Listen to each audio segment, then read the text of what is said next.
അപ്പോൾ ഇന്ന് ഉച്ചയ്ക്ക് നമ്മൾ ചോറും പൊതി അഴിക്കുകയാണ് കഴിക്കാൻ വേണ്ടി. അതിൻ്റെ ഒരു സൈഡ് ഇന്നലത്തെ പോലെ തന്നെ പൊട്ടിയിട്ടുണ്ട്. നമ്മൾ രാവിലെ എടുത്തു വെച്ച കറികൾ ഏത് പരുവത്തിലാണെന്ന് പോലും അറിയത്തില്ല. നമുക്ക് നോക്കാം. മുട്ട നടുക്ക് സെൻറ്റർ ചെയ്തിട്ടുണ്ട്. അവിയൽ അച്ചാറും ഉണ്ട്. നമുക്കിപ്പോൾ ഇത്രയും കറികളുള്ളായിരുന്നു. നമ്മൾ പിന്നെ വേറൊരു അച്ചാർ നമ്മൾ കടയിൽ നിന്ന് മേടിച്ചിട്ടുണ്ട്. അത് വെളുത്തുള്ളി അച്ചാറാണ്. നമുക്ക് ഭയങ്കര ഇഷ്ടമുള്ള ടേസ്റ്റുള്ളതാണ്. അപ്പോൾ അതും കൂടെ ശകലം ഇതിലേക്ക് ഇടാം.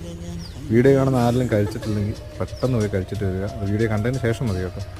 വീഡിയോ ഇഷ്ടപ്പെട്ട് കഴിഞ്ഞാൽ നിങ്ങൾ ലൈക്ക് ചെയ്യുക. നിങ്ങളുടെ അഭിപ്രായങ്ങളും നിർദ്ദേശങ്ങളും കമൻറ്റായി രേഖപ്പെടുത്തുക. ഈ ചാനൽ ആദ്യമായിട്ടാണ് കാണുന്നതെങ്കിൽ ചാനൽ സബ്സ്ക്രൈബ് ചെയ്യുക. അപ്പോൾ കൂടുതലൊന്നും പറയാനായിട്ടില്ല. നല്ല വിശപ്പുണ്ട്. ഇന്ന് ഇച്ചിരി താമസിച്ചു പോയി ചോറിന്.